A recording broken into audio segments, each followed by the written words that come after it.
சித்தருக்கெல்லாம் சித்தர் சிவனே போற்றி.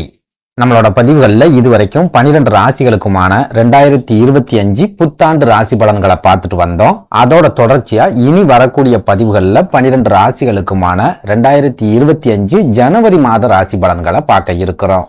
அந்த வகையில நம்மளோட இந்த பதிவுல ராசி கட்டத்துல 3வது ராசியா இருக்கக்கூடிய புதன் பகவான் ராசியோட அதிபதியா இருக்கக்கூடிய மிதுன ராசி அன்பர்களுக்கு இந்த ஜனவரி மாதத்தோட கிரக நிலைகள் என்ன மாதிரியான பலாபலன்களை கொடுக்கும், ஏதாவது யோகங்களையும் திடீர் அதிர்ஷ்டங்களையும் கொண்டு வருமா, அப்படி இல்லைன்னா எப்பவும் போல ஏதாவது ஆபத்துகளையும் பிரச்சனைகளையும் மட்டும்தான் ஏற்படுத்துமா அப்படிங்கறத பத்தி கொஞ்சம் சுருக்கமா பார்க்க போறோம். அதனால மிதுனராசி அன்பர்கள் இந்த வீடியோவை கொஞ்சம் கூட ஸ்கிப் பண்ணாம கடைசி வரைக்கும் முழுமையா பாருங்க. வீடியோவை நீங்க முழுமையா பார்த்தா மட்டும்தான் இந்த வீடியோல நான் என்ன சொல்லியிருக்கேன் அப்படிங்கறதே உங்களுக்கு புரியும். அப்படி புரிஞ்சுக்கிட்டு அதுக்கு தகுந்த மாதிரி உங்க வாழ்க்கையில ஒரு சில சின்ன சின்ன மாற்றங்களை செஞ்சுக்கிட்டா கூட உங்களுக்கு வரக்கூடிய பெரிய அளவிலான ஆபத்துக்கள்ல இருந்து உங்களால தப்பிச்சுக்க முடியும். உங்களுக்கு கிடைக்கக்கூடிய சின்ன சின்ன வாய்ப்புகளையும் ரொம்ப சூப்பரா உங்களால பயன்படுத்திக்க முடியும். அதனால மிதுனராசி அன்பர்கள் முழு நம்பிக்கையோட இந்த வீடியோவை கடைசி வரைக்கும் பார்க்கறதுக்கு முயற்சி பண்ணுங்க. அதுக்கு முன்னாடி நம்ம சேனலை நீங்க இப்பதான் முறையா பாக்குறீங்க அப்படின்னா தயவு செஞ்சு சப்ஸ்கிரைப் பண்ணிக்கோங்க. இந்த வீடியோ உங்களுக்கு பிடிச்சிருந்தா மறக்காம அந்த லைக் பட்டனையும் தட்டி விட்டுருங்க. வீடியோ பிடிக்கல அப்படின்னாலும் பரவாயில்ல, டிஸ்லைக் பட்டனை தட்டி விட்டுருங்க. எத்தனை பேருக்கு நம்ம வீடியோ பிடிக்கல அப்படிங்கறத நான் தெரிஞ்சுக்குவேன். அதை விட முக்கியமா உங்களை மாதிரியே திறமசாலிகளா இருந்தும் அதிர்ஷ்டங்கள் கிடைக்காம துரதிர்ஷ்டசாலிகளா வாழ்ந்துட்டு வரக்கூடிய மிதுன ராசிக்காரங்க உங்க நட்பு வட்டாரத்திலேயோ அல்லது சொந்த பந்தத்திலேயோ இருக்காங்க அப்படின்னா அவங்களுக்கு நம்ம வீடியோவை மறக்காம ஷேர் பண்ணி விட்டுருங்க. மிதுன ராசியை பொறுத்த வரைக்கும் இந்த ஜனவரி மாதத்தோட கிரக அமைப்புகளை பார்க்கும்போது சூரிய பகவான் மாதத்தோட தொடக்கத்துல உங்களோட களத்திர ஸ்தானம் அப்படின்னு சொல்லக்கூடிய தனுசு ராசியில உட்கார்ந்திருப்பார். ஜனவரி மாதம் 14ஆம் தேதிக்கு அப்புறமா அவர் உங்களோட அஷ்டம ஸ்தானம் அப்படின்னு சொல்லக்கூடிய மகர ராசிக்கு பயிற்சி ஆவார். குரு பகவானை எடுத்துக்கிட்டோம் அப்படின்னா இந்த ஜனவரி மாதத்திலையும் உங்களோட விரய ஸ்தானம் அப்படின்னு சொல்லக்கூடிய ரிஷப ராசியிலேயே தான் உட்கார்ந்திருப்பார். அதுவும் வக்ர குருவாவே உட்கார்ந்திருப்பார். கேது பகவானை எடுத்துக்கிட்டோம் அப்படின்னாலும் இந்த ஜனவரி மாசத்துல எந்த மாற்றமும் இல்லாம உங்களோட சுகஸ்தானம் அப்படின்னு சொல்லக்கூடிய கன்னிராசிலேயே உட்கார்ந்திருப்பார். உங்க ராசியோட அதிபதியான புதன் பகவான் இந்த மாதம் முழுக்கவே உங்களோட களத்திர ஸ்தானம் அப்படின்னு சொல்லக்கூடிய தனுசு ராசியில உட்கார்ந்திருப்பார். மிதுன ராசிக்கு லாபாதிபதியா இருக்கக்கூடிய செவ்வாய் பகவான் இந்த ஜனவரி மாதம் 18ஆம் தேதி வரைக்கும் கடக ராசியில நீச்சம் பெற்ற நிலையில பலமிழந்து உட்கார்ந்திருப்பார். ஜனவரி 18ஆம் தேதிக்கு அப்புறமா அவர் பின்னோக்கி பயணம் பண்ணி உங்களோட ஜென்ம ராசியான மிதுன ராசிக்கு வந்து வக்ரகதியில உட்கார்ந்திருப்பார். சுக்கிர பகவானை எடுத்துக்கிட்டோம் அப்படின்னா இந்த மாதத்தோட தொடக்கத்துல உங்களோட யோக ஸ்தானம் அப்படின்னு சொல்லக்கூடிய கும்பராசியில சனி பகவானோட இணைஞ்சு சஞ்சாரம் பண்ணுவார். மாதத்தோட கடைசியில அதாவது ஜனவரி 28ஆம் தேதிக்கு அப்புறமா அவர் மீன ராசிக்கு பயிற்சியாகி ராகு பகவானோட இணைஞ்சி சஞ்சாரம் பண்ணுவார். இந்த கிரக அமைப்புகளை வச்சு பார்க்கும்போது மிதுன ராசிக்காரங்களுக்கு இந்த ஜனவரி மாதத்துல என்ன மாதிரியான பலாபலன்கள் கிடைக்கும் அப்படின்னு கேட்டீங்கன்னா, குடும்ப வாழ்க்கையில இருந்துட்டு வரக்கூடிய சிக்கல்கள், பிரச்சனைகள் இது எல்லாமே இந்த ஜனவரி மாதத்துல முழுமையா விலகும் அப்படின்னு சொல்லலாம். பணவரவுல இருந்துட்டு வரக்கூடிய நெருக்கடிகளும் இந்த மாசத்துல இருந்து படிப்படியா குறைய ஆரம்பிக்கும். நீங்க எதிர்பார்க்கிற அளவுக்கு வருமானம் உங்க கைகளுக்கு வந்து சேர ஆரம்பிக்கும். ஒரு சில மிதுனராசி அன்பர்களுக்கு எதிர்பாராத திடீர் ஜாக்பாட் அடிக்கிறதுக்கும் திடீர் யோகங்கள் கிடைக்கிறதுக்கும் கூட இந்த ஜனவரி மாதத்துல அதிகமான வாய்ப்புகள் இருக்குது அப்படின்னு சொல்லலாம்.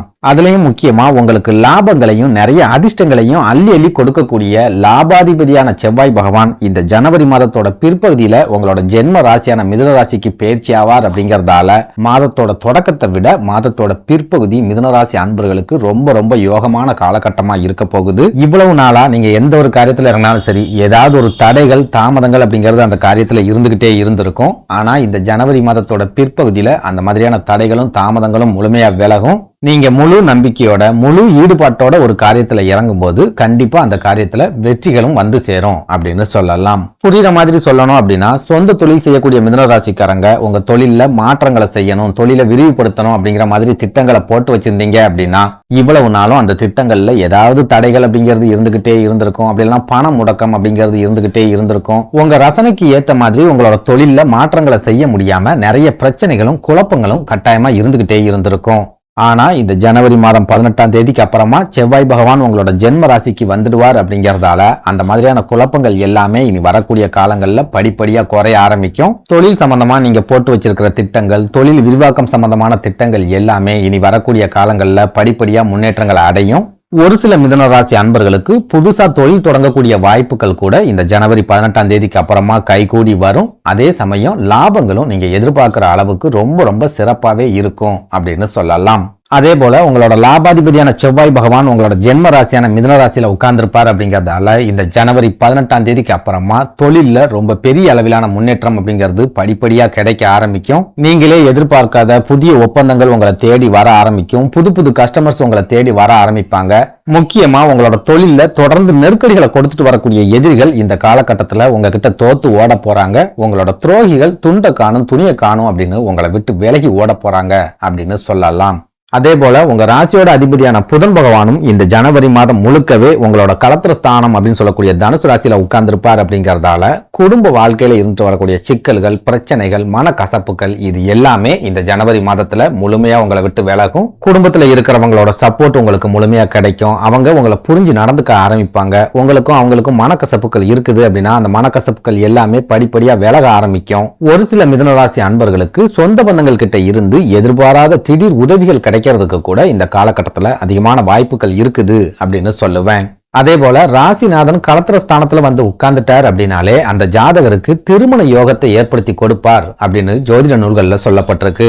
அப்படி பார்க்கும்போது திருமணத்துக்காக காத்திருக்கக்கூடிய மிதுனராசி அன்பர்களுக்கும் இந்த ஜனவரி மாதம் ரொம்ப ரொம்ப யோகமான ஒரு காலகட்டமாவே இருக்கும் அப்படின்னு சொல்லலாம். திருமணம் சம்பந்தமா நீங்க எடுக்கக்கூடிய எல்லா விதமான முயற்சிகள்லையும் நல்ல விதமான முன்னேற்றங்கள் அப்படிங்கிறது தெரிய ஆரம்பிக்கும். ஒரு சிலருக்கு திருமணம் சம்பந்தமான பேச்சுவார்த்தைகள் இந்த ஜனவரி மாசத்திலேயே தொடங்க ஆரம்பிக்கும். ஏற்கனவே திருமணம் சம்பந்தமான பேச்சுவார்த்தைகளை பேசிக்கிட்டு இருக்கிறவங்களுக்கு திருமண தேதிகளை முடிவு செய்யக்கூடிய ஒரு அற்புதமான காலகட்டமாகவும் இந்த ஜனவரி மாதம் இருக்கும் அப்படின்னு சொல்லலாம். அதே சமயம் உத்தியோகத்துல இருக்கிற மிதுனராசி அன்பர்களை எடுத்துக்கிட்டோம் அப்படின்னா இந்த ஜனவரி மாதம் நீங்க ரொம்ப ரொம்ப கவனமாகவும் எச்சரிக்கையாகவும் இருக்க வேண்டிய ஒரு மாதமாவே இருக்கும் அப்படின்னு சொல்லலாம். உங்களோட வேலைகள்ல மேல் அதிகாரிகளோட தலையீடு அதிக அளவுல இருக்கும். நீங்க ஏதாவது தப்பு செய்றீங்களா அப்படின்னு அவங்க கண்காணிச்சுக்கிட்டே இருப்பாங்க.